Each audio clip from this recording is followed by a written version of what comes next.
Bonjour, bienvenue pour cette nouvelle chronique INC Plus Fort Ensemble. Je suis ravi d'accueillir Thibaut Bechtoal. Bonjour Thibaut. Bonjour, bonjour Sylvain. Alors, tu es président de Croissance Plus, association qui mobilise, fédère plus de 400 entreprises de toute taille, je crois, hein. C'est ça en fait, nous on est donc 400 entreprises avec des sociétés qui font de quelques millions d'euros de chiffre d'affaires. La plus grosse fait à peu près 20 000 employés, hein, une très grosse société dans le domaine des services à la personne, O2.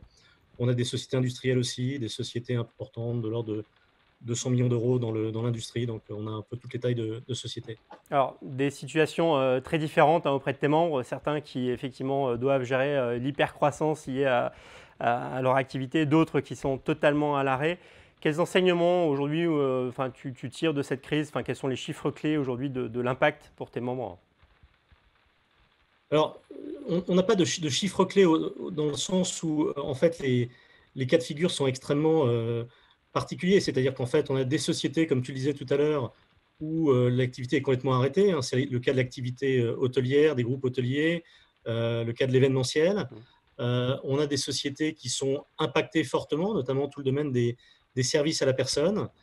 Et puis ensuite, des sociétés qui tournent de manière je dirais, assez normale, sans trop d'impact sur l'activité. Donc aujourd'hui, on est surtout dans l'accompagnement en fait très très pointu de nos entrepreneurs, à la fois par des actions collectives autour du PGE, autour du chômage partiel, etc. Mais également, on intervient de manière extrêmement précise sur des dossiers compliqués. Et là, j'en ai un actuellement où on essaye de faire intervenir la médiation du crédit. Alors, PGE, un prêt garanti d'État. Quel regard le Croissance Suisse porte sur les dispositifs qui ont été mis en place par l'État aujourd'hui? Alors, ces dispositifs sont extrêmement, je dirais, positifs pour l'entreprise. C'est-à-dire qu'en fait, le gouvernement, il faut le saluer, hein. Je pense qu'on nous le dit aujourd'hui, mais je pense qu'il faut saluer en fait cette réactivité du gouvernement français qui a mis en place des choses très rapidement. La BPI a mis des choses en place très rapidement. Maintenant, un PGE, c'est un crédit relativement court terme, entre 1 et 5 ans, ou 1 et 6 ans, selon ce que décideront les chefs d'entreprise. Mais c'est aussi une charge pour l'entreprise. C'est-à-dire qu'en fait, la reprise dans un contexte économique qui sera une reprise assez lente sera encore plus compliquée parce qu'on aura un crédit court terme à rembourser. Et donc, l'idée que l'on pousse aujourd'hui, c'est une idée en fait d'avoir des obligations à très long terme.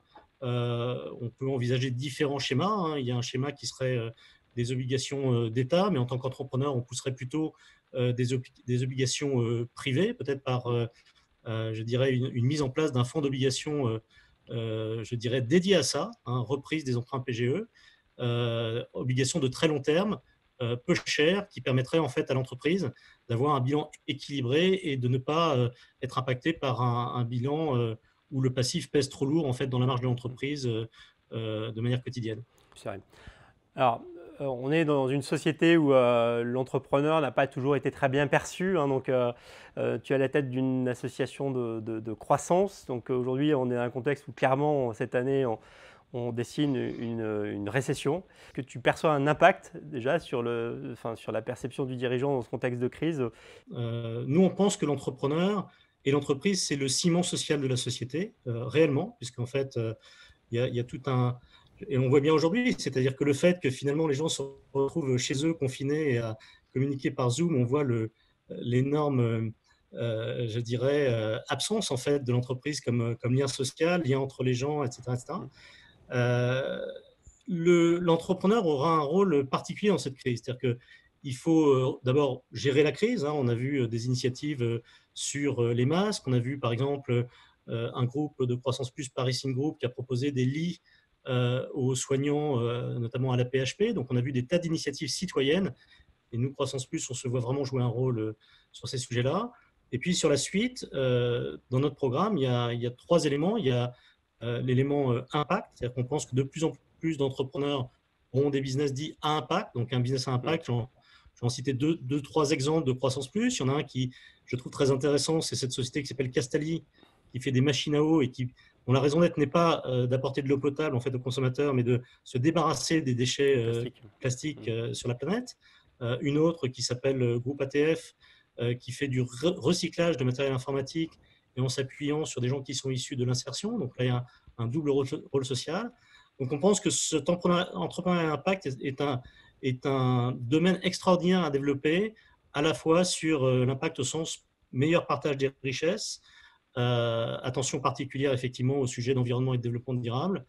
Quand je parle de partage des richesses, on peut donner l'exemple de plateformes. On pourrait tout à fait imaginer des Uber ou des Deliveroo beaucoup plus attentifs en fait à mieux rémunérer leurs producteurs de services.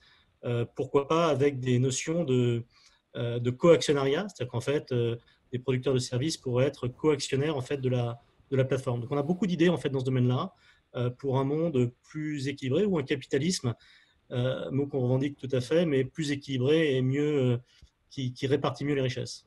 En tout cas, en travaillant sur la proximité, sur l'engagement social, sur la solidarité, on peut créer des business vertueux. Bien sûr. Alors, la crise sanitaire, on sait qu'elle est là. La crise économique, on la prend de point fait. Selon toi, qu'est-ce qu'on peut espérer qui restera de positif de cette sortie de crise? Je crois que, de manière très claire, hein, la notion d'une économie très carbonée est apparue de manière extrêmement claire. On a tous vu ces photos de cartes ou plutôt des photos satellites en fait, de pays avec beaucoup moins de pollution. Je crois qu'il y a des tas de choses que l'on peut faire différemment. Le transport aérien s'était développé de manière absolument considérable. Déraisonné On peut aussi. faire des choses près de chez nous. Quand on va au marché le dimanche matin, qu'on achète des haricots qui viennent du Kenya, est-ce que c'est bien nécessaire? Quand on voit notre dépendance à la Chine sur les masques, sur les médicaments, je pense qu'il y a des choses à revoir qui sont à la fois de l'ordre d'une production plus locale et aussi de l'ordre de la souveraineté d'un territoire. L'Europe doit avoir plus de souveraineté sur, bien évidemment, tous les sujets dont on parle aujourd'hui, qui sont les masques, les respirateurs, etc. Mais dans le numérique, il y aurait aussi beaucoup à dire sur la souveraineté européenne. Et pour ça, je pense qu'il y aurait des initiatives à lancer. D'ailleurs, je parlais récemment avec quelqu'un d'OVH qui me disait qu'effectivement, ils avaient une approche d'écosystème qui pouvait être extrêmement intéressante pour développer cette technologie plus européenne. Donc, qui était Michel Paulin, hein, qui a effectivement Voilà. partagé avec toi d'ailleurs cette chronique. Donc, effectivement, pour toi, cette voie de mobiliser plus de ressources, plus de moyens, plus de financement à l'échelle de l'Europe va être quand même un enjeu lié à cette sortie de crise. Oui, c'est vrai. Alors, tout à l'heure, j'ai parlé des obligations, hein. Je crois que le chef d'entreprise doit voir aussi bien l'equity, la bourse, les obligations comme un peu une palette de solutions qui permettent de développer l'entreprise en la finançant, la finance n'étant que le carburant de cette croissance. On a eu des initiatives sur la bourse qui sont un petit peu mises en pause aujourd'hui, mais qui ressortiront. Et on pense aussi qu'il y a probablement l'opportunité d'avoir une bourse européenne orientée sur l'impact et qui préparerait quelque part les grands projets de demain. Quand on regarde les 50 dernières années et l'ultra-domination de la tech américaine sur le monde, avec les GAFA, mais on pourrait citer l'infrastructure de réseau, la cybersécurité, le Nasdaq a joué un rôle considérable en fait, dans la construction de cette domination et de ce leadership américain. Je pense qu'il faut considérer que la bourse est un instrument comme un autre pour assurer cette souveraineté européenne sur des sujets stratégiques pour nous maintenant. Et ces sujets stratégiques seront peut-être plus des sujets autour du développement durable, de l'environnement et bien sûr de l'énergie, sujets qui sont absolument, absolument vitaux pour l'Europe.